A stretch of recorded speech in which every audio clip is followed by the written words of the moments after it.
Hello and welcome to Creature Club, a podcast, a mostly weekly podcast where we three hosts speak of the monsters in the 5th edition Dungeons & Dragons Monster Manual. I, Tim, am joined by my delightful co-host, Daniel. Hello. And today we are going to be continuing our Devil Saga into the realm of the Erinyes. Erinyes. Erin? Yes. I don't know why that tickled me so much.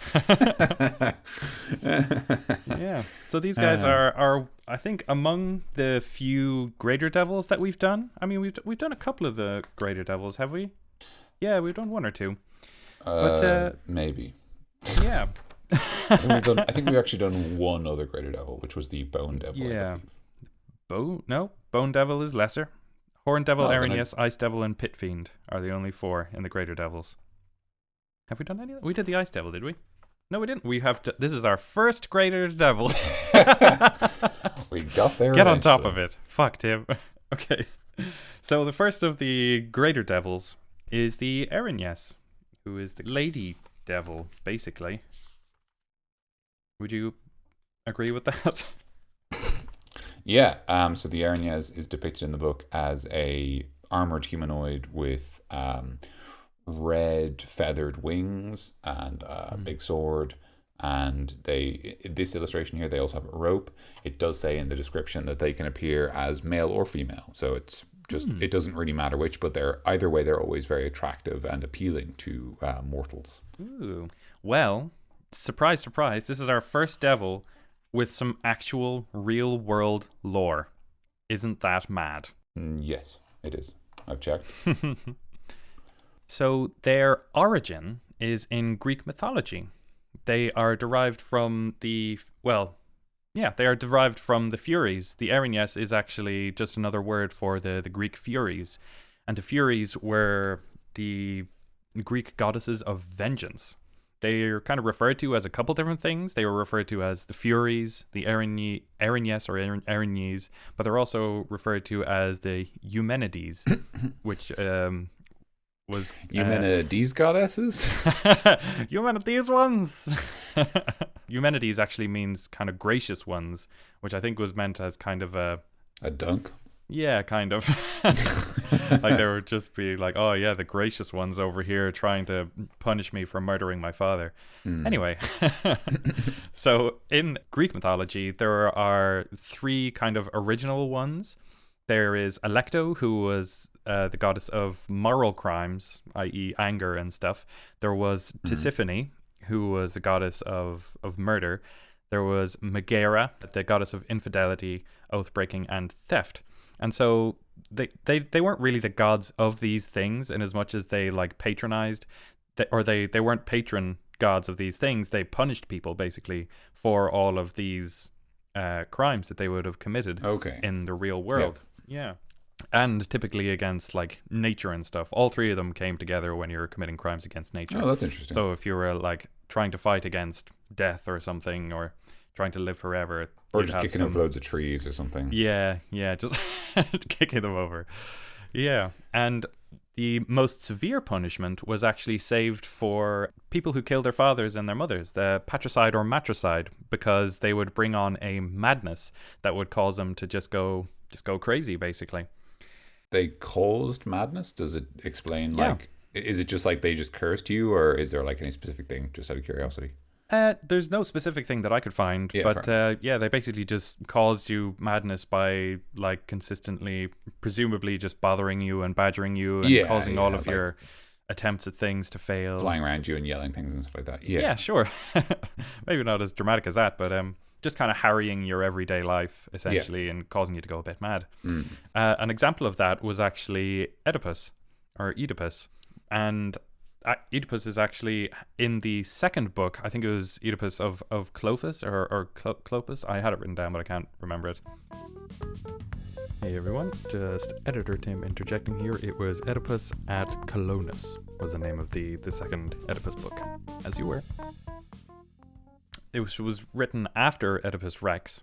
It's where he goes away to some other place and he finds himself in the garden, which is dedicated to the Erinyes, which is kind of perfect, actually, since he murdered his father and he married his mother, which is A, patricide, and B, kind of typically seen as against nature to marry your mother or whatever. Although the Greek gods were kind of weird about that. Anyway. Yeah. It's bigamy, I think is the name of it. I don't remember. Yeah, I don't know.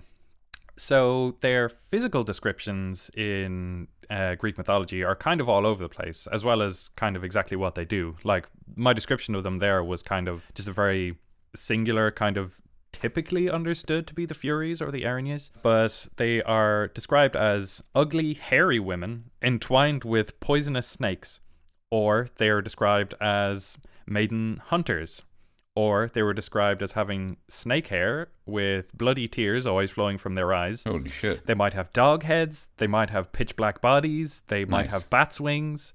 They're kind of all over the place, basically. Presumably they were these gods and they just had a couple different costumes that they liked harrying people with. That makes sense, yeah. Just whatever they're in the mood for. Dog heads today, who can say what's going to happen tomorrow? I'm feeling pitch black body, I want to just look like coal, That's what I'm feeling. Yeah.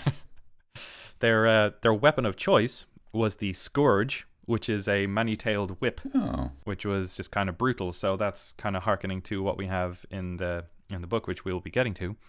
But also, if you look up the word scourge, spelled Seourge, which is the correct spelling for what you find, you'll find lots of images of an animated cat. Oh. Whose name is Scourge, and who is from a series of books called The Cat Warriors, which was written by Erin Hunter. Erin Hunter, E-R-I-N. It's a beautiful circle. You've gone very deep, Tim. Yep, I sure have. I certainly have. So that's what they look like, and that's kind of their origin. But their specific origin is kind of fascinating as well. They were born of the same event in mythological history as the giants and the Melanae, or the tree nymphs, when Cronus castrated Uranus and threw his testicles into the sea. Yeah, obviously. And they were born of his blood, whereas Aphrodite, the goddess of love and fertility, was born of the sea foam, in inverted commas. Sea foam, this white stuff that sat on the top of the water. Oh. So basically the goddess of love and fertility was born from the jizz of a god. Makes sense. What else are they going to be born from? Yeah, and that's a kind of fascinating one. It's a kind of a broad origin story for some of the different stuff which have been brought into Greek history, which are all fascinating, like tree nymphs and giants and stuff are kind of famous. Nuts. But to think that something like the Furies was also born from them is kind of fascinating. Two other origins may have been that they were daughters of Nyx and Erebus, or of Hades and Persephone. They were consistently used in stories regarding Persephone and Hades as having looked after the underworld and kind of tortured souls, but they were also used in those contexts to be like cursed. I'm actually remembering in Hercules, the movie, were the witches the Furies? Those three old women who shared an eye? What were they? No, those are the... Shit, they have another name. I cannot remember. But they are not the Furies. They are something else, because their whole thing is that there's three of them, and they weave the threads of fate, and they only have one eye between them to share. Okay. And they're not the Furies, but I can't remember what they're called. Oh, it's going to really bother me. Hey everybody, Editor Tim here again. The witch people that shared an eye were the Fates, the three Fates, who, reading from the Wikipedia, the Disney villain wiki, the three Fates are the tertiary antagonist in Hercules. These three sisters share one eye, which they use to see the future. So there you go. That's another correction. And so that's kind of the broad but also slightly detailed description of what the Furies or the Erinyes were in Greek history. They're fascinating. I loved finally being able to sink my teeth into some worldly history for something, because we had the demons and then we had the devils, and I was just chomping at the bit to get some form of decent history out of one of these, and I finally got it in the Erinyes. Thank you, Aaron. There you go. And that's the last one you'll get for a while. No. Thank you, Tim. That was very interesting. Yeah. Welcome. As always, your researching skills are unparalleled. Oh, stop it. It'll make me blush. No. Okay. Keep going. So just to cover them in D&D's history very briefly. So like a lot of the other classical devils that we've encountered before, the Erinyes were initially described in the first ever monster manual, which makes sense. That's where we find a lot of our very old devils and some of our archdevils. In the first edition, I guess maybe AD&D is easier to say, book, they're pretty similar to how they're described here. They are a winged figure. They take on kind of an angelic aspect, which can confuse mortals, unsurprisingly. Okay. The only other thing is that rather than having in the book we have here, they have 3 weapons. They have a sword, they have a bow, and they have a magic rope optionally. Okay. In the first edition, they have a magical dagger and a magical rope, and they don't actually have a bow at all, interestingly enough. And then they have a couple of spells, but I mean, almost all the devils have some kind of spell casting. Yeah. So more specifically, the things that make an Erinyes unique would be their magical dagger, which is described as having a caustic venom, which causes terribly painful wounds, and actually, like, you're not allowed, if you fail the saving throw against the poison, you will faint for D6 rounds. Whoa! Because the pain is too much to keep fighting. Which is the kind of thing that's more common in like AD&D and previous editions. Now it would probably be that you're poisoned and maybe stunned or something like that. Yeah. Maybe it would incapacitate you, but it would be a much more powerful effect if it did so. It describes they have a rope of entanglement with which to bind their enemies. Because they are a lesser devil, they can be hit with normal weapons, which actually makes them kind of unique. Although that doesn't really matter at this stage, because all the devils have pretty similar resistances and immunities. Yeah. And that's it, really. They're supposed to be very strong, and there's a really interesting thing that describes they will pursue evil persons unceasingly in order to take them alive into hell. They will sometimes bargain with others, hoping to tempt them into evil doing. So we're sort of told that the Erinyes, even though it's kind of this like kind of Valkyrie Fury-esque figure, that it has this, negotiation. It's able to negotiate effectively. It's still a devil. It's still cunning. It's still interested in kind of, it's got these goals outside of just killing whatever the heroes are doing right now. Right. And that knife that you described, I just had the thought that that would be kind of, I can imagine why they stopped doing that, because if you're gone for up to 6 rounds from combat, you're just sitting there while your friends are having fun, and you're like, yeah, exactly, there you go.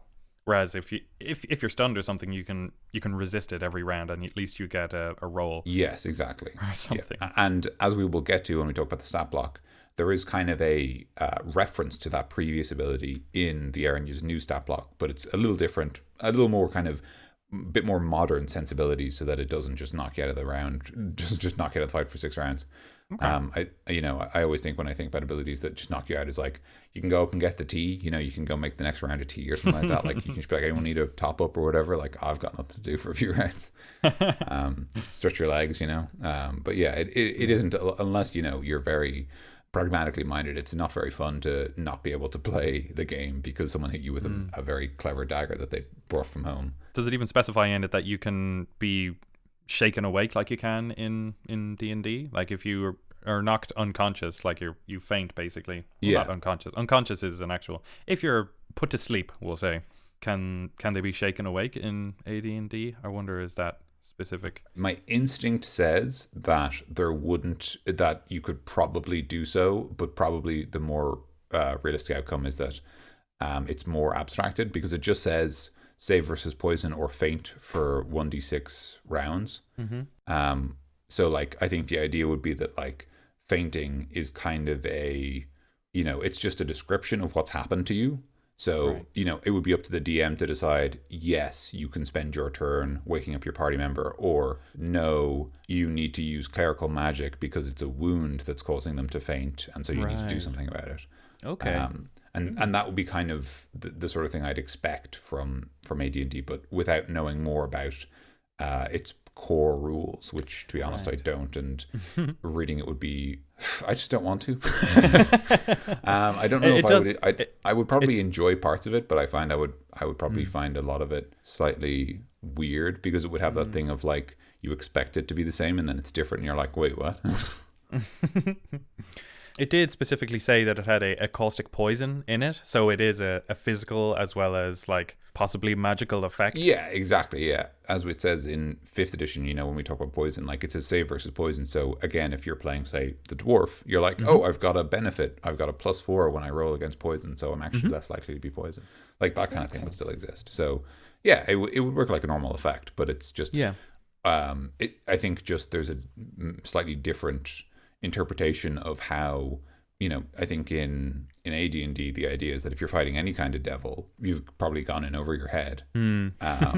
Whereas like, from kind of 3rd edition onwards, there was much more of the idea that like D&D was kind of a skirmish game or a war game, and had to be more like, fair. So there was more of a notion of like, well, what can they actually do? Because the players need to know what they can do so that they can do something about it. Whereas the idea here is kind of more like, this is sort of what they can do because it's threatening and it's cool and it's evocative, and maybe it's slightly unfair that if the Erinyes gets a couple of lucky hits, the entire party is knocked unconscious. But that's kind of just what happens in AD&D, and you just accept that that's part of the fight. All right. That like, this creature isn't really trying to fight you fair. And also obviously like, even in old versions of the game, there was still the notion that like the DM isn't like sitting in the middle. The DM is telling the story one way or the other. Right. So like the DM would decide, well, you know what? I don't want you guys to die fighting this one winged devil. I don't think that's interesting. So I'm going to come up with a reason why that changes. Right. And that's because, storytelling has always been part of the game. It's not always about just kill your players. I mean, sometimes it is, but most of the time it's not. And like, the old Erinyes only gets one attack every turn, so Oh, wow. they don't have a multi-attack. So chances, if you get lucky, you're fine. Like, whereas this one has multiple attacks and abilities. That's nice. And they've appeared in every edition of the game since. They were Batizu devils back when we didn't like to say the word devil because of concerned mothers, but they've always been pretty similar. They at some stage I think in 2nd edition or maybe 3rd edition they kind of adopted the bow, and now the bow in some ways is their kind of most iconic weapon.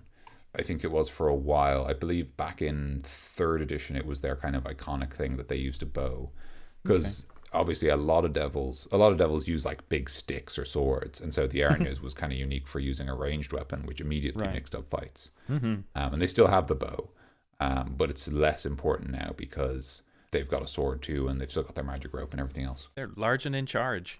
Yes. Funny that I didn't know that they had one of those weird offset demon names, because in the book, in the 5th edition book, they don't have their little parentheses that give them that different name. Oh, but I didn't know that. Yeah. Sorry, Batizu is like a category of devil rather than a name. So like a bunch of devils were called Batizu, and I think it was like devils were called Batizu and demons were called Tanari, and it was a way of not using the words demon and devil, but functionally it was very similar. And I think in fairness, they did also do some stuff in then 3.5 where they were like, oh, now we can use these terms to describe other things and stuff like that. So they kind of did some other stuff with it, which they've kind of since dropped. You don't really see any of it in 5th edition by now.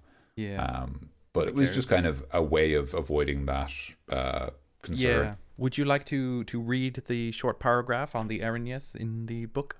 Yes. Go for it. Erinyes, the most beautiful and striking of all lesser and greater devils, the Erinyes are fierce and disciplined warriors.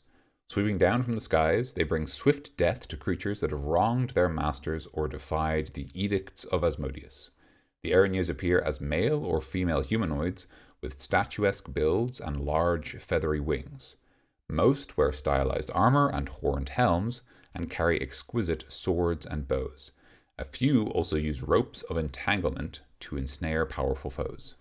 Legends tell that the first Erinyes were angels that fell from the upper planes because of temptation or misdeed. Erinyes are always willing to take advantage of being mistaken for celestials in their missions of conquest and corruption. That was beautifully enunciated, Daniel. Thank you. That's another thing that's consistent about them. I think that's even mentioned in second edition onward, that basically they know they look like angels and they use that. Ah, that's cool. Because, obviously, like, your heroes might be smart enough to be like, hey, you're kind of funny like an angel, but like normal people will be like, whoa. I have a single Erinyes in my game that you guys haven't spotted yet. But it's fun kind of playing that game. Like, it sets you up for a kind of an intrigue. Like, they can be just humanoids. They don't have to show off their wings. Yeah. So they are just around. They're a little piece of fascination that you can present to your players and then reveal later. It's one of those very enticing things about D&D. I think a lot of the stories that people will spread about D&D will be like, oh, we got to know this person, and then blah blah blah blah blah, and then suddenly they were this. Because that's how I play most of my game. You had one of them revealed, one of the bad guys revealed in the world. That's true, yeah. But I love that kind of stuff where something can appear perfectly as another thing. It's not like roll intelligence check and you'll be able to see through the disguise or something like that. They can look like a normal humanoid whatever. Yeah. You could even make them probably look like an orc or a particularly attractive orc or tiefling or something, if such a thing exists. A sexy orc. You encounter a sexy orc. What do you do? Is it hostile? Not really. We just leave. Okay. Okay. That was next, cool. You encounter a sexy tiefling. What's going on? What's happening here? Shall we jump into the meat and potatoes of this here podcast? Oh, yes. We should. Let's do it. Get in. Bring in the noise. You drive the potatoes, and I'll drive the meat. Our meaty wheels will drive us all the way there. There's like a bacteria that has like a wheel inside it. It has like an internal engine basically to propel itself. What? Yeah, there's like a type of amoeba that has basically like an internalized like engine as its guts to move around. Whoa. Yeah, pretty cool. Did you right? know that there are certain ticks over here in America that if they bite you and they stick in you for long enough, you can become allergic to red meat? Oh, wow. Freaky. That's wild. This is going to be a little interjection. The musicals are going to have played halfway. Then it's going to be this. Yeah, I can't remember what it's called, but yeah, I'll if I can find it out, I will add it for the podcast description. But yeah, there's a type of bacteria that has like a little engine to propel it because it's very small and doesn't have any other mechanism to move. Cool. Sorry, that's not related to this at all. I was just thinking about meat engines and driving and stuff engines. Like that. The Erinyes.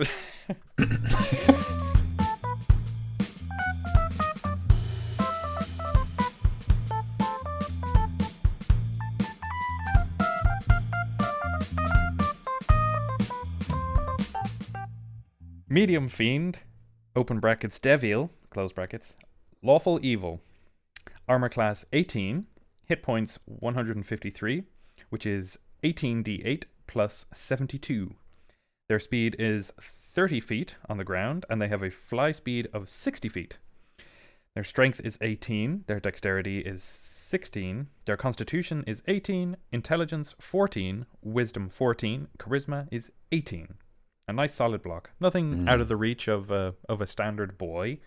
But still a very solid all positives block. Yeah, like none of those stats are individually more powerful than a hero could have, but collectively a hero probably won't have as good stats. I mean, they have 3 18s, which is very good. Yeah, dang. Saving throws, dexterity plus 7, constitution plus 8, wisdom plus 6, and charisma plus 8. Damage resistances, cold, bludgeoning, piercing, and slashing from non-magical attacks not made with silvered weapons, in keeping with our rest of our devil boys. Mm-hmm. Damage immunities, fire and poison. Condition immunities, poisoned. Senses, true sight, 120 feet, and a passive perception of 12. Oh. Languages, infernal and telepathy, 120 feet. And is a challenge rating 12, which is 8400 XP. Mm-hmm. That is a surprisingly low passive perception for something like this. I mean, I know it's based on her Yeah, wisdom. just its whiz mod, but yeah. No, it's a fair point. It doesn't have any bonuses. Like it in some ways that's interesting. Although I suppose its passive perception being low is maybe less important because it does have that true sight. Yeah. But even if it has true sight, it won't be able to see someone sneaking up on it, which is what passive perception is usually kind of called for on. Yeah, well, it'll be able to see them if they try to use magical darkness or shadow or an illusion. They'll have to use cover, but if they use cover, yes. Maybe that's kind of hearkening to their like between the planes kind of thing. Like they might be celestials, they might be just demons, and they're quite humanoid. So it's kind of hearkening to their slight humanity, potentially. Or that's how I would write it into the lore of my world. Yeah, that's fair. Yeah, I mean, like for me, I think it's just a kind of an interesting. Like I think it's a case of, it's a really interesting case of basically like they have a supernatural. Like it's almost like they rely on their power to do their job for them instead of training. So like a PC, like the party ranger, for example, is going to be trained in perception to watch out for ambushes. The Erinyes is going to rely on their magical true sight to watch out for ambushes. Okay. And like obviously the ranger has the disadvantage of like if it's dark, they suddenly can't look out for ambushes. But they have the advantage that in equal circumstances, the ranger is actually more likely to notice that something's going wrong because they've trained. They've actually made sure that they're good at this. Whereas the Erinyes is just relying on their magical ability to see everything. And so in a situation where they have to be capable and paying attention, they're actually less good than someone who's just spent their life being really good at watching out for trouble. Would you like to read some of the abilities? Yes. They have two abilities. Hellish weapons. The Erinyes' weapon attacks are magical and deal an extra 3d8 poison damage on hit, which is 13 on average, included in all the attacks. So this is the ability I referenced before. I think this is the callback to the magic envenomed dagger, that instead all of their weapons are envenomed and deal extra damage. Then they also have magic resistance, which is advantage on saving throws against spells and other magical effects, as we've come to expect from all of our devilish underlords. Indeed. And this is where we jump off the Devil's Sight boat, giving them true sight instead of Devil's Sight. Yes, which is better. Yeah, because you can just see everything, basically. Yeah, true sight also pierces like illusion spells and stuff like that, and which is really valuable. Actions.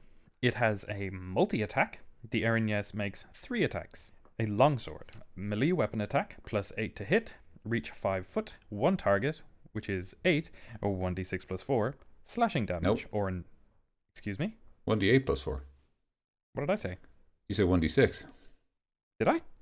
Yeah, what kind of longsword's 1d6? What are you talking about? A short longsword. We have a name for that. What is it? I can't remember.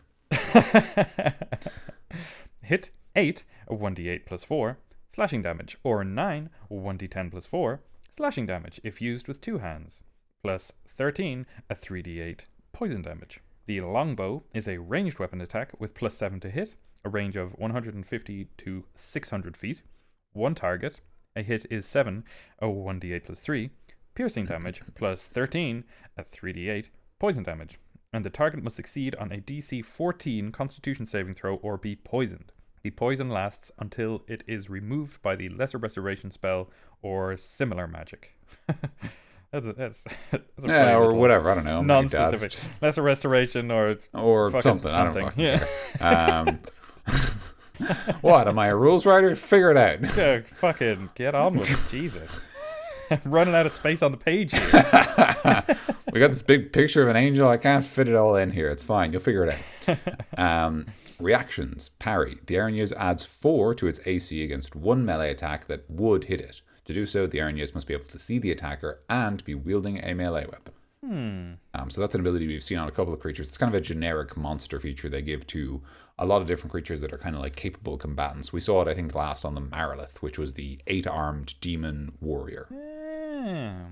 So parrying is just a lady thing, is it? Sounds sexist to me. I'm racist. We're already doing this, or? But yeah, that's cool. That's a solid chunk of block. Yes. There is also the variant, the rope of entanglement. Do that. Some Erinyes carry a rope of entanglement, detailed in the Dungeon Master's Guide. When such an Erinyes uses its multi-attack, the Erinyes can use the rope in place of 2 of the attacks. Okay. Another just go and learn it yourself section, so... Basically, yeah. But I will say immediately that's very good, because as a general rule, like magic items are used with the, use a magical object, or I think use a magic item. I can't remember what it's called exactly. But like use magic item is an action. So like most using spell objects uses an action, whereas this lets you use the object but still make an attack. Yeah. I've got the rope of entanglement here. I'll just read out what it does. Go for it. This rope is 30 feet long and weighs 3 pounds. If you hold one end of the rope and use an action to speak its command word, the other end darts forward to entangle a creature you can see within 20 feet of you. The target must succeed on a DC 15 dexterity saving throw or become restrained. You can release the creature by using a bonus action to speak a second command word. Creature that's restrained, you can use an action to make a DC 15 strength or dexterity check. It's target's choice. On a success, they're no longer restrained. The rope has 20 AC, 20 hit points. It regains 1 hit point every 5 minutes, as long as it has at least 1 hit point. If it's dropped to 0 hit points, it is destroyed. Oh, so it's kind of alive. Yeah, kind of, yeah. It's alive enough for AC and health, anyway. So it's destroyed if you hit it down to 0, did you say? Which you could do with 1 very good hit if you were... Because you're a 12th level party by the time you're fighting this thing. Yeah. Dang, that's weird. That's kind of unusual. You can destroy a magic item by just hitting it. Yeah. Okay. Especially given it's a rare magical item as well. Not even like uncommon. Yeah. That is surprising. It's very easy to destroy. Yeah, like a destructible magic item. Typically they're extremely powerful, and yes, you're just they are, it takes an enormous amount of energy to make them and unmake them. So it's unusual that they would do that. It is, I agree. Yeah, it's very easy to destroy realistically. Both for your allies and enemies. Like the Erinyes could destroy this thing in 1 attack if it rolled well enough. Because the rope doesn't say it's immune to poison damage, like because it doesn't have the normal rules. It just says the rope has AC 20 and 20 hit points. I don't know if it gets the normal object benefits, which means it's immune to, I think, poison and psychic damage, but it doesn't say it anywhere. Do you think that it is like it could be used as a monster, like the Rug of Smothering, but it's more kind of useful as an instrument? So perhaps they decided to put it into the magic thing because it was more useful on an individual basis. Like using a command word to command something like that is typical of a magical item, but the Rug of Smothering is slightly more alive. This kind of animated fibers is a kind of fascinating concept if you wanted to delve into something like that. What else could you make? Yeah. I don't know. I mean, I think probably they honestly, if I were being completely blunt, I would say it's because a lot of the magic items are not balanced based on how useful they are. They are balanced based on what they used to do. Okay. So like the rope of entanglement used to do something like this, and now it still does something like this. And if you say, hang on, another rare item is, I don't know, like the wings of flying or something like that, and they like let you fly around like an asshole for hours. Isn't that much better? It's like, yes. So yeah, I don't know. In fairness, I think giving this item to Erinyes so that the party can take it off them when they beat them is a very reasonable way for the party to get the magic item. Right. Given that realistically, it's actually a very low impact magic item. Handy for some things, but not particularly useful in. Well, it could be useful in combat with the ensnaring ability, but it's a DC 15, right, to escape it. Yeah. Okay. Yeah. So that would harry someone. Like that's a hard DC basically. So sorry, yeah, that's the variant. In terms of other stuff about the stat block, as I've said before, the hellish weapons I think is a reference to the caustic venom of the magic dagger back from AD&D. I really like that the Erinyes has a very flexible multi-attack that just says the Erinyes makes 3 attacks. Yeah. That's really good because that lets them do stuff like shove and grapple in addition to using their longsword or their longbow or using their rope, which is pretty cool. And then both their longsword and their longbow are fine. The longsword is just a very straightforward damage dealer. I really, really like that the longbow has a basically permanent poison ability. Yeah, that's pretty cool. It's very cool to see that on a higher level monster, to let poison continue to be relevant. Yeah. Just that like you are poisoned until you use a spell or something similar to get rid of it. I think that's such a straightforward, clean piece of design that, like, as opposed to you're poisoned for 1 minute, you're poisoned until you pass the saving throw or whatever. Yeah. Just saying you are poisoned. If you use something, you'll get rid of it. But until then, you're poisoned. Because, a lot of the time, removing poison with a spell like Lesser Restoration or other abilities feels like less valuable because often there are other ways to lose the poison. Yeah. So there's something valuable about a poison that, like, the only way you can get rid of this is with magic. Yeah, that's kind of cool. Do you think that would be like people will be used to just having their rerolls every turn so that they can resist it, and then suddenly you say, no, you don't do that. And maybe they were canny enough to bring a vial of like anti-venom or something, and they're like, maybe this will work, and like, nope, it's a poison, not a venom, you dum-dum.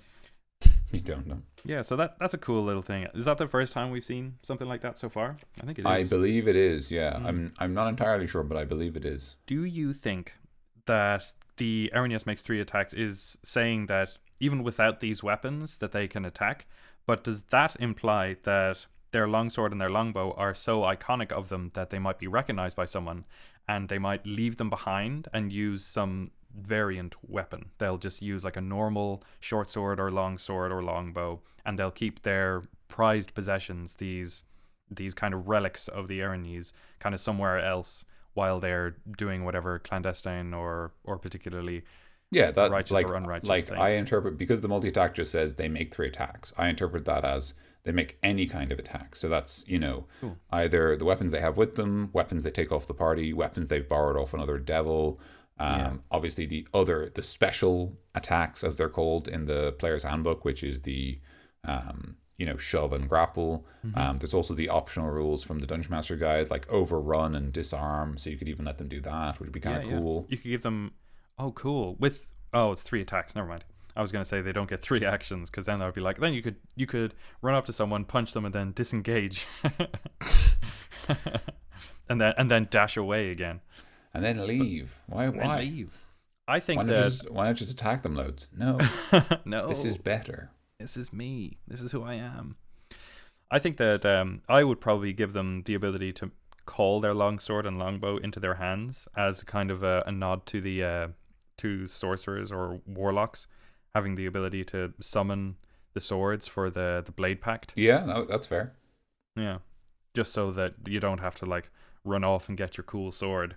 They'll just be holding another sword, and then if they get backed into a corner because they've been figured out, they suddenly whip out these 2 weapons and make their wings puff out, and now you have an encounter on your hands, boys. Nudge, nudge, wink, wink. I will say that their sword is like mechanically not special at all.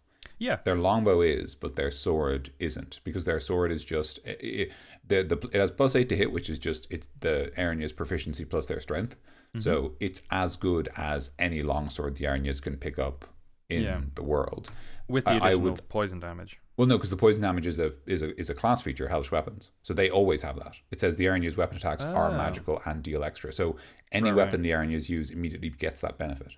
Do you think that they can turn that off? I don't see why not. They just decide not to poison people. Yeah, okay. Yeah, I mean, cool. I don't know why they would sense. most of the time. Yeah, okay, that makes more sense. I hadn't considered that angle. So in other words, like when you think about in terms of the damage, the longsword is just a longsword, so they could use anything as well. I would argue that the longbow must be magical because of the poison effect. I would argue that that's either the longbow or the Erinyes has poisoned arrows, and that they have to use those specifically if they want that benefit. Okay. So if they swap to another weapon, they don't necessarily get that special feature. That is perfectly fair, Daniel. But I would also say, like, if for whatever reason you decided that the Erinyes in my world use crossbows, because I'm going to kind of do this Tolkien-esque thing where the machine of hell represents industrialization. So I'm going to give all my devils kind of mechanical weapons like crossbows and guns and things like that. If you gave them a crossbow instead, I would say you can obviously just make poisoned bolts or a poisoned crossbow. Like a poisoned ranged weapon is a good alternative. But I would say, like, as a general rule, I'd probably make like one ranged weapon that does the poison thing and give them then a melee weapon that doesn't, because the other thing about the longbow is that it is worse in terms of hitting and damaging than the sword. Yes. And that's kind of, I think, I get the impression that that's kind of part of the creature, that like they either kind of do less damage but they're inflicting poison on you, or they do a bit more damage but that's all they're doing. Very fascinating and pretty in-depth stat block there. with quite a few questions and quite a few little prompts. Yeah. That was a good one. And actually, the only thing I'll say finally is that they have parry. Parry is a mixed bag, but parry is very good if the Erinyes is flying around the party, because obviously if they are next to the party with their sword, they might want to save their reaction for an attack of opportunity. But if they are harrying the party at range with their longbow, if they have, say, their sword drawn and their longbow drawn, then they, or like a dagger or whatever, they just need to have a melee weapon out. So if you just say that, like, you know, they have a dagger out so that when you sort of fire at them, they can kind of block it. Or if you rush them in the air or whatever. Yeah. It is against one melee attack that would hit. Yeah, I'm trying to think. Yeah, I don't think that thrown attacks are melee attacks. No. I think anything that is beyond like 5 foot, Yeah. unless it is specifically like the 10 foot, like a polearm or something. Yeah. Yeah, it's only because I'm thinking of, in 2-weapon fighting, it says instead of making a melee attack, you can throw something. But I don't think that, because, yeah, they're still ranged weapons. So, yeah, it's really, parry has a pretty limited usefulness for the Erinyes overall, because they already have to be in melee, or close enough that they're going to get melee attacked, and they need to find that it's more valuable to protect themselves than it is to hit an opponent. Like, or, you know, be able to stop an opponent from escaping, which obviously is possible, but I don't know what the balance probability is. Maybe the Erinyes starts using parry more if there's one particular opponent, like, say, a paladin who's doing a lot of damage to them, because the paladin gets bonus damage against fiends. I think because they have 14 intelligence, they're smart enough to know that guy who smells like the celestial realm is going to try to do more damage to me, so I'm going to parry him. Yeah. For example. I can smell the gods on him. Yeah. Smells like coriander and lavender. In the previous versions of the game, in previous editions, in Pathfinder and 3.5, for example, there was actually a rule that paladins and clerics had an aura that other creatures could detect. It was just literally like a part of your class. Like, it's just a consequence of playing these classes that, like, you know, a devil knows that you are a paladin because you have a paladin's aura. Yeah. And the idea was just that it was part of the game. Like, you know, a consequence for taking this kind of quite powerful and flexible class was everyone knows who you are. Yeah, okay. Makes sense to me. So you could probably just make a similar argument in 5th edition, just that, like, they can tell. Like, we know. Although, also, I suppose in 5th edition, paladins aren't necessarily divine anymore, because they can just have oaths. Yeah. They're oath boys. Yeah, exactly. Vengeance. Vagueness. I'll have vengeance. Are you a vegetarian? Yes, I will have vengeance. My whole family died, so I need vengeance. Do you need a tissue or? Yes. Yes, please. Yes, please. Shall we move on? Let's do. I'm enjoying this vengeance thing, but we should probably get to the rest of the podcast.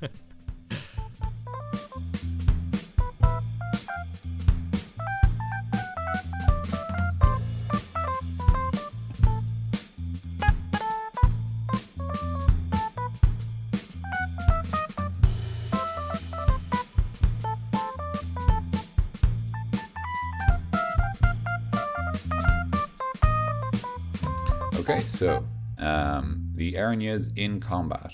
I think in a room with no. So I think in general, without exception, their combat plan is going to be pretty similar, which is that they're going to keep a distance because they've got a nice long range weapon and they've got true sight. They're going to use their longbow until they've poisoned everyone in the party, and then they're going to attack. Yeah. Because when you're poisoned, you have disadvantage on attack rolls. So they know, now that I've poisoned everyone, they're not going to be as good at fighting me. Totally. Poison as many of them as you can, as quickly as you can, until you have no choice. Yes, exactly. I think if you give them the rope of entanglement with their flight, I'd say that they could use that to harry people and to bother them a little bit and try to break them up a little. Like, I'd probably use that on the barbarian or something. Was it athletics or acrobatics? It was strength or dexterity. There was no skills. Okay. So maybe even, because being restrained doesn't stop you casting spells unless they have the somatic component, right? Yes, but it does mean that attacks against you have advantage. Ah. So the Erinyes could set, because, for example, just to pick someone, the wizard or the sorcerer would both not have great strength or dex scores. Yes. So they're more likely to fail the saving throw against the rope, and then they're restrained at the end of the rope, and you can still pull them along with you. It doesn't say, but I think we could just say rules as grappling, so that the Erinyes flies at half speed when they're pulling someone behind them. Yeah, that makes sense to me. Just because I think that makes sense. Because the idea is that the grapple represents that it's more difficult to move when you're fucking carrying someone else, and you're still doing that if they're at the end of a rope. Yeah, it's kind of a slightly tough decision, because if you're going to grapple the paladin or the barbarian, they're going to have a pretty high strength score, but they are the higher ACs. So do you want to risk losing your rope of entanglement for the opportunity to have the advantage on your attack, or are you going to double down on the potential to hit by going after the wizard or the sorcerer? So there's the kind of two ideas. I think it is probably more consistently effective to go for the back line, your wizards and your sorcerers and your clerics potentially, to do that kind of stuff. But yeah, I'd say it's going to be a good fight. I think so, yeah. It's going to be more interesting than your classical slog fight, because they do have they have their rope and their longbow, so they can change up their fighting styles. They are relatively effective close up with their parry once per turn against a team of 4. That means that, they're going to have a potential to be missed by an entire quarter of the potential damage, because sorcerers are going to be blasting from the back. The barbarians are going to be the ones hitting them with their attacks, with the melee attacks. So being able to parry that potentially is far more effective, because if you just parry the melee attack from a wizard, they're just going to poke you in the ribs potentially, maybe tickle you. What's happening? Why is the wizard doing What's this? going on? What's going on?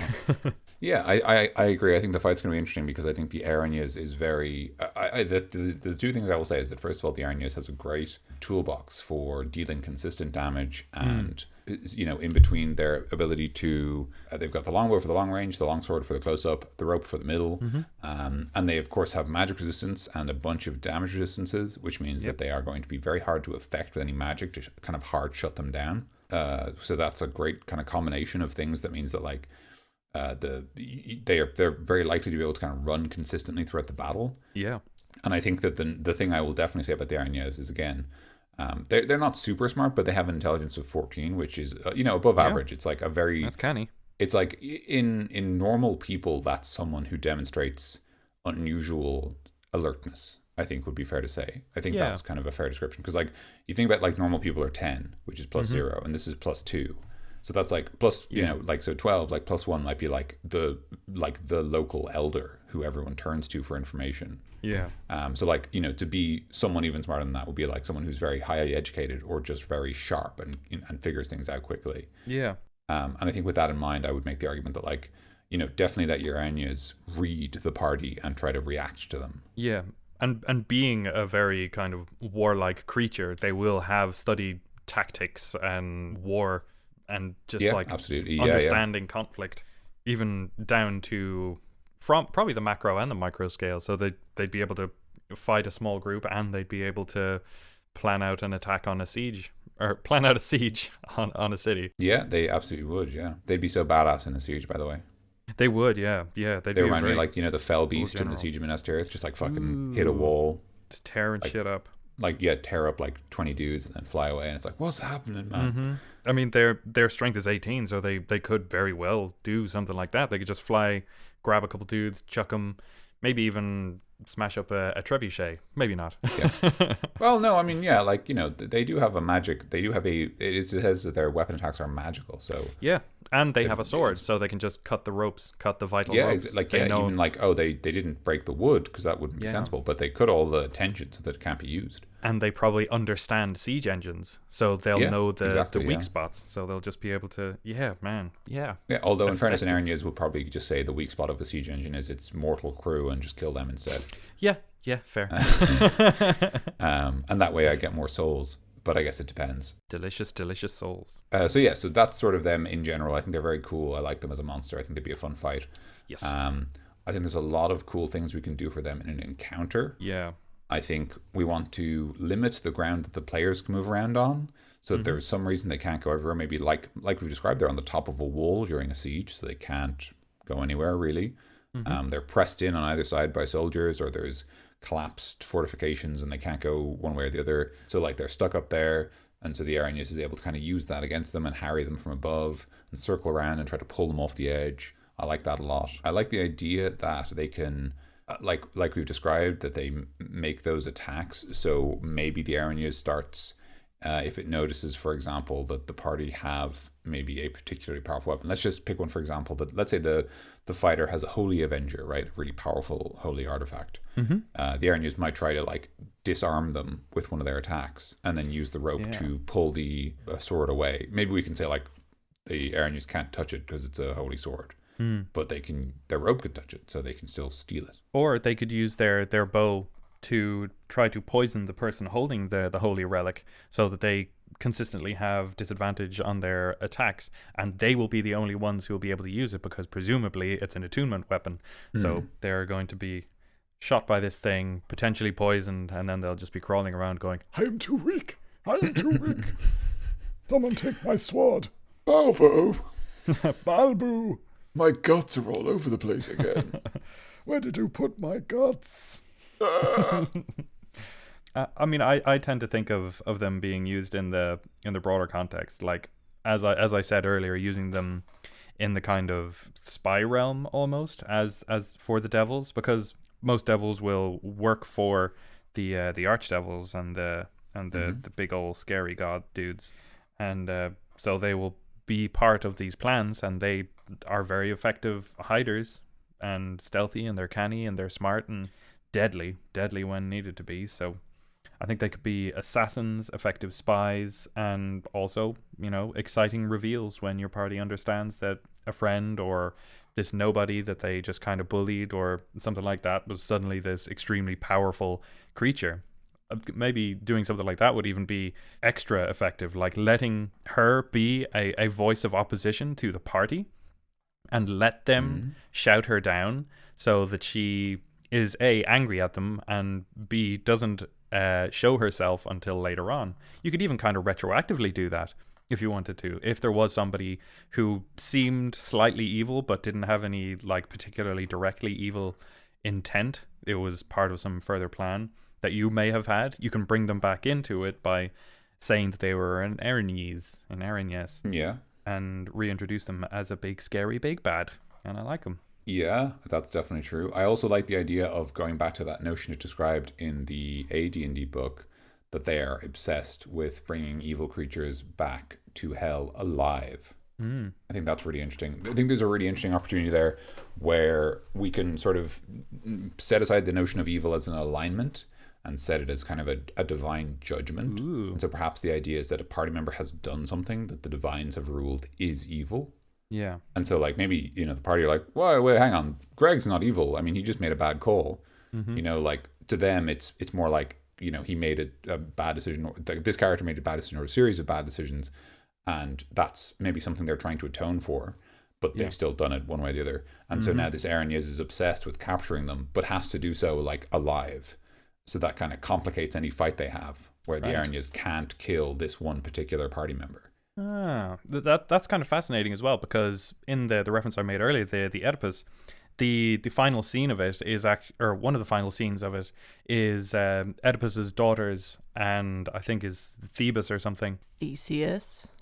Go to this garden, this grove that's dedicated to the Erinyes, and Oedipus says to Thebes, Theseus, this hero, to take his daughters and go away with them and leave me here, basically. Yeah. And he sends away the daughters and then tells Thebes, Theseus, that this is where he's going. This is where he basically leaves the world, and he says to only tell his son or whatever. But Thebes goes, Tim, Theseus. Okay, I'm sorry. Theseus. Goes and he turns back and he's gone. Oedipus disappears. He never actually dies. Oh, but okay. it could be the judgment of an Erinyes that brought him to Dis, or to hell, which is fascinating. Yeah, absolutely. That's a cool little callback. Nice. That's very cool. Yeah, that would be cool. Yeah, if like even there could be an interesting thing where maybe you could even have, I mean, this obviously depends on the party, you could actually have a really cool character arc where an Erinyes comes to take a party member and they're like, no, I'm not in the wrong, right? And they fight, and maybe you defeat the Erinyes, and then like later on, this party member like realizes that they were in the wrong, and then like accepts the Erinyes' judgment, and like they meet again, but he doesn't like Oedipus. He doesn't fight. He just disappears. He's never seen again. Mm-hmm. That would be a really evocative kind of moment. That'd be Absolutely would. Yeah, it'd be powerful very and kind of chilling. very like strange and powerful. Like just literally a character is just gone because they've accepted like, you know, that they deserve whatever they get or something. That's like a really fascinating, dramatic notion. Yeah, unlikely to happen, but that would be very cool. No, I mean, you know, like, but I suppose that the, you know, it's like it's like it's certainly possible, and again, it is the kind of thing where you have to have the kind of party where they introspect as their characters, where they like the notion of my character having a character arc that maybe involves them dying, because that's the right way for the story to end. Yeah, that's the dramatically satisfying conclusion. Yeah, because a lot of people will write out like kind of origin stories thinking, oh, this is really cool. But then if you play a kind of a slightly more introspective and character-driven game, delving into the stories that your characters have presented, you may be able to present them with something in their backstory that could be construed as this evil thing, and getting them to reflect on that, not necessarily being taken away by the Erinyes, but having that evolution in your players is a beautiful thing. It's wonderful, which is why I tend to like nowadays writing a pretty substantial backstory for my characters. I think my most substantial was Jane from the Quest Boys. I haven't done much for some of my more recent characters, but there was a solid chunk of time there where I was like, yeah, I love building these backstories and having fun with it and understanding my characters' motivations and stuff, but being able to kind of learn through my own brain in another character is kind of fascinating and weird, and it's pretty wizard. Then that's wizard, man. Yeah, okay, so that's kind of some cool narrative stuff we could do with the Erinyes. I really like the idea of the Erinyes. So this is just kind of to take a couple of different pieces they have. The notion that they are this divine protector, or sorry, that they can pretend to be this angel. I really like the idea that the players visit this town and they're told like that it's protected by an angel, and up on a tower somewhere in the middle of town there's an Erinyes sitting there with this great bow. And if it sees anyone commit a crime, because it's lawful evil, I mean, it's just lawful, right? Like, it has rules. It basically just, if it sees anyone breaking any of its rules, it just fires an arrow from, miles away and just kills them, and then their soul goes straight to hell. Ooh, brutal. Yeah, I think that'd be cool. Like, just like, that they're just, you're just sort of told, like, don't, like, maybe you give the Erinyes, if you want to kind of play with that notion of they're fallen celestials, maybe you give the Erinyes like one of those angelic abilities. I think they have one where like they know whenever they hear a lie. That'd be a really cool thing. Ooh, yeah. If the Erinyes, like basically if we say the Erinyes is a legendary Erinyes in kind of inverted commas, and they have a lair and they're a region, and the region is this town, the lair is the town, and like anyone who lies within their lair, they know of it, and so then they just shoot them with an arrow or whatever. Like if you speak a falsehood, if you betray your fellow man, if you try to cheat someone out of a fair deal, like basically like extraordinarily draconian laws that just mean that if you try to do any kind of misdemeanor, they fire an arrow at you. And obviously like you say like, well, it's +7 to hit, which means on average it's a 17 against AC, and on average it deals 20 damage. So a normal person is dead. Like a normal person is dead. Even a level 1 hero is probably dead. It's only because your party are high level that they go, whoa, shit, and they just survive. That would be a hilarious little moment, because I just got the image in my head of you go to this town, not knowing that it's owned by an Erinyes, but hearing that it is quite iron-fisted rule.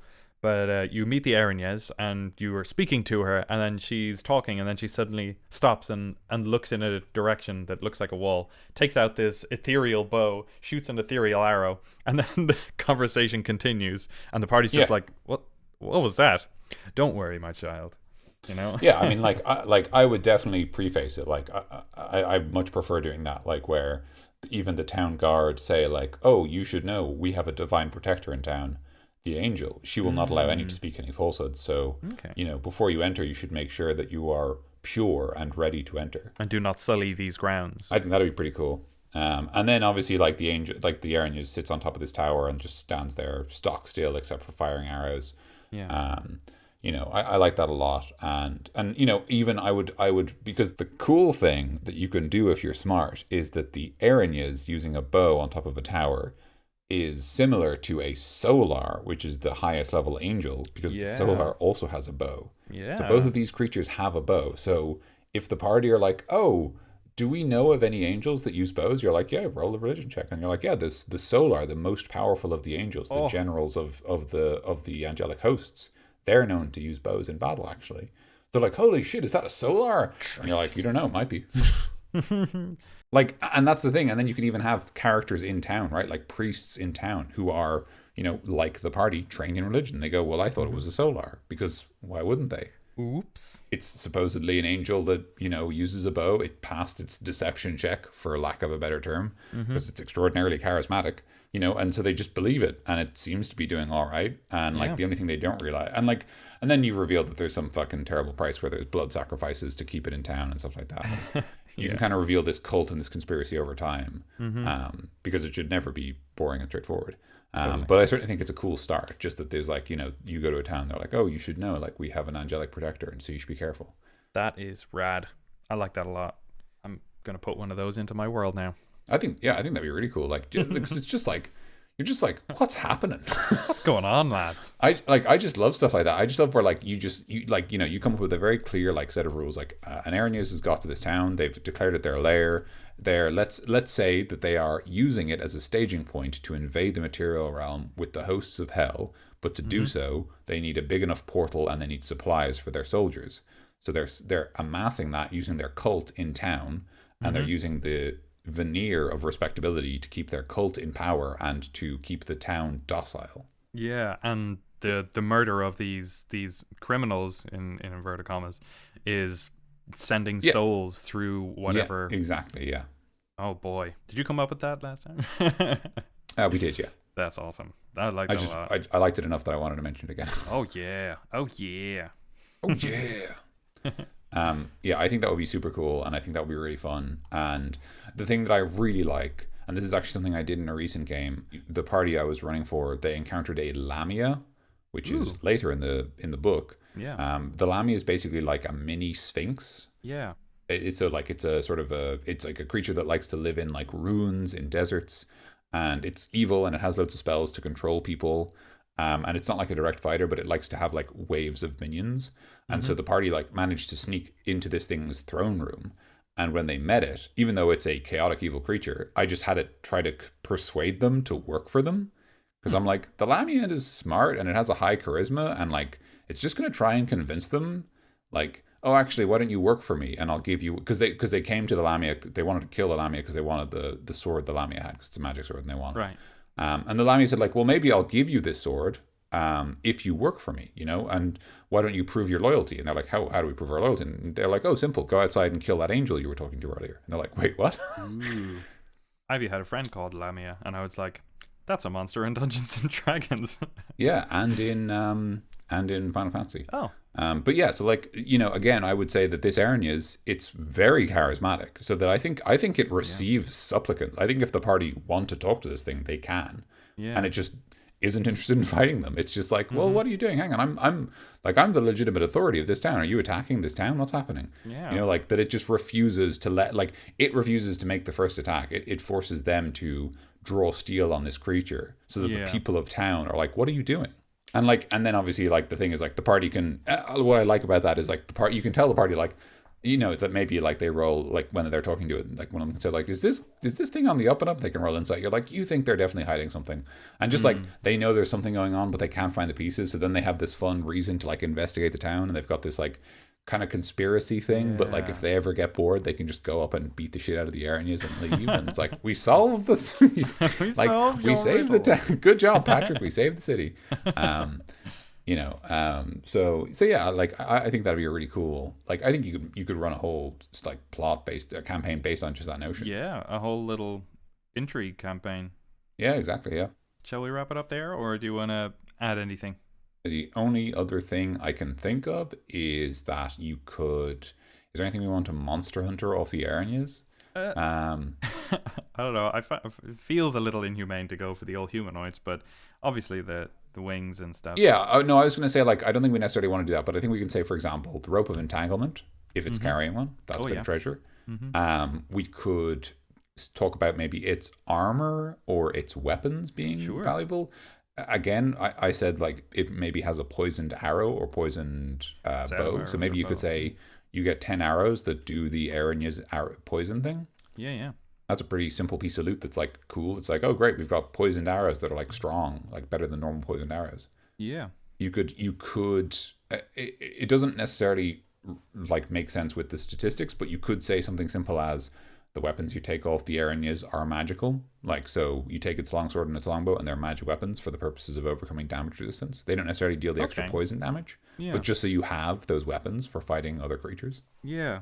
And I don't think there's any way to give the party the parry ability, because that's kind of the ability of the Erinyes. It's not something that could really be passed on. Maybe it's boots, or something like that. Maybe it's shoes, because they are cool. They got little spurs on them. I like them. They do, yeah. They are cool.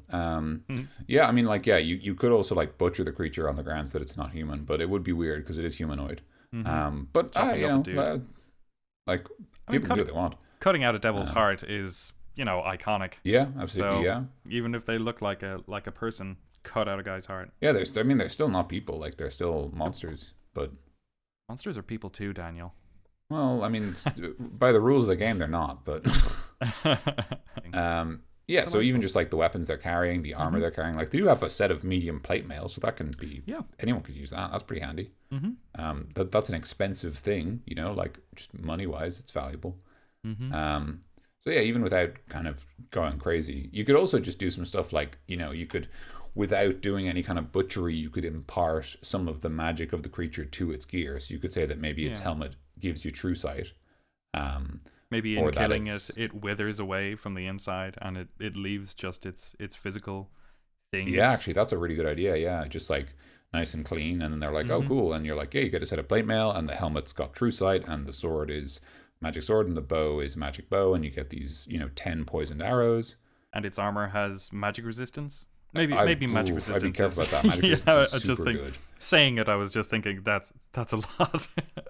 I think if you wanted to give it something, I would say give it resistance to fire damage. Okay. So it's plate mail with resistance to fire damage, because that's a super iconic devil power without being too powerful one way or the other. You don't necessarily have to worry about it. I mean, like the tiefling automatically gets fire resistance, so it's not that, like, if it's something that a race gets, it's not necessarily so dangerous to just give to the party on plate mail. I like it.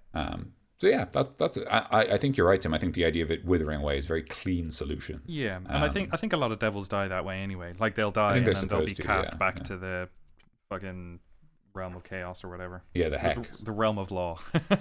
Because the demons go to the realm of chaos. They go to heck and they're stuck in heck forever. Heck or dis. They have to go back to a queue in heck. Oh jeez, I need my body back. I hate queuing. So thank you everybody for tuning in again this week. Sorry about the technical issues over there last week, but we got you a short episode provided you by Daniel.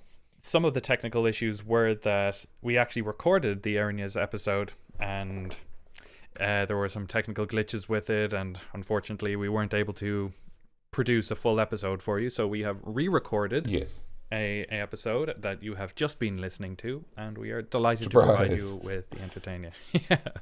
You were expecting Erinyes? Well, you got an Erinyes. Woo! And so that's been us. You can subscribe to our RSS feed. You can subscribe to us on Spotify, I'm pretty sure. You can follow us at the very least. Spotify is doing I think they're launching. I think it was podcaster beta, and now it's going to be fully launched. I don't know what difference that'll make to us, but just in case you're interested, it'll probably mean more features for you as a Spotify user, which is good. Yeah, just for you. Hopefully we'll get reviews. We are also on every other podcasting thing. I'm pretty sure we're still on iTunes, we're on Stitcher, we're on Pod everything. We are. And you can subscribe, you can say hello to us, you can go to our website and say hello to us through the contact form, or you can contact us directly with creatureclubpodcast@gmail.com, or you can speak to us as succinctly as you like on Twitter with our Creature Club podcast Twitter, which is at Creature Club Pod. Yep. That is at Creature Club Pod. That's a good one to follow if you want to know when new episodes are out. And if you send it a message, chances are, like, if you tweet at it or whatever, we'll probably all see it within 24 hours because we're all on Twitter pretty regularly. Yeah. And that's where we basically post whenever an episode doesn't go up. We give some small explanation there's or an feedback apology. there, exactly, Yeah, and we have a couple of people who regularly contact us. Shout out to Chris, good lad. My boy Chris, For Stewart, good man. Yep. He's getting married this year. It's very exciting. Is he? Oh, Yeah. Congratulations to you. Nice for you. Yeah, it is. Oh, I did actually see that. Yeah, I did. Yeah. Yeah. Good for him. I actually followed him. I realized I wasn't following him. our like one of our premier not immediate friend fans. Yeah. Well, good for you, Christopher. Congratulations. I got married September last year. You so did? maybe we'll share an anniversary if you get married on the 26th. Jeez, that'd be mad. That would be absolutely bonkers, wouldn't it? That actually would be bonkers, but I don't know what we do with it. Maybe do some sort of that'd be cool. Anyway. Any other housekeeping? We've covered the podcast is creatureclubpodcast.com, but you can also just Google Creature Club. I don't even think you need to add podcast, and it's normally the first thing that comes up. Nope. I think that's everything. Homebrews. We are always looking for homebrews. Yes. Homebrew monsters, homebrew classes, homebrew spells, homebrew everything. We have done 2 homebrew monster specials already, which are all monsters that have been submitted by our listeners. They're both really good episodes. You should check them out if you haven't listened to them yet. Yeah. And also they both come with a handout with all the monster stat blocks, so you can use them in your game. We're very, very proud of it. And they're really cool monsters as well. Like, there's some really exciting ones. And then, so we always want to do more of those. I think we've got a few more in the tank. We might have enough to do a full episode. We might not. We might be one short of a full episode. But if you have any cool monsters you've used recently or anything at all, do feel free to submit them because we absolutely love getting them because we can do so much with them. Yeah, and it is cool to have your own cool monsters that you can hold to your chest, but it's also so much more rewarding to know that your cool ideas are being shared with an entire community. Yeah, like, absolutely, yeah. That's kind of why we did this podcast. We were talking about it and we were like, hey, we have cool ideas. And this is like one of the only ways that you can nerd out about your nerdy stuff that you've come up with and share it with an audience and have a lot more people excited about it. Yeah, very so, true. Yeah, share your stuff with us and we will share it on with the world. And we'll, if it gets onto an episode, we'll geek out about it and tell you how great you are. That's true. We will. We've done it before. We'll do it again. So, yeah. And that's it. I think that's all the housekeeping. Thank you all for listening. I have been Tim. And I've been Dan. It's hot out. Get in the fridge. Use the freezer. Turn on the AC. Enter ice. No, don't. Remain chill.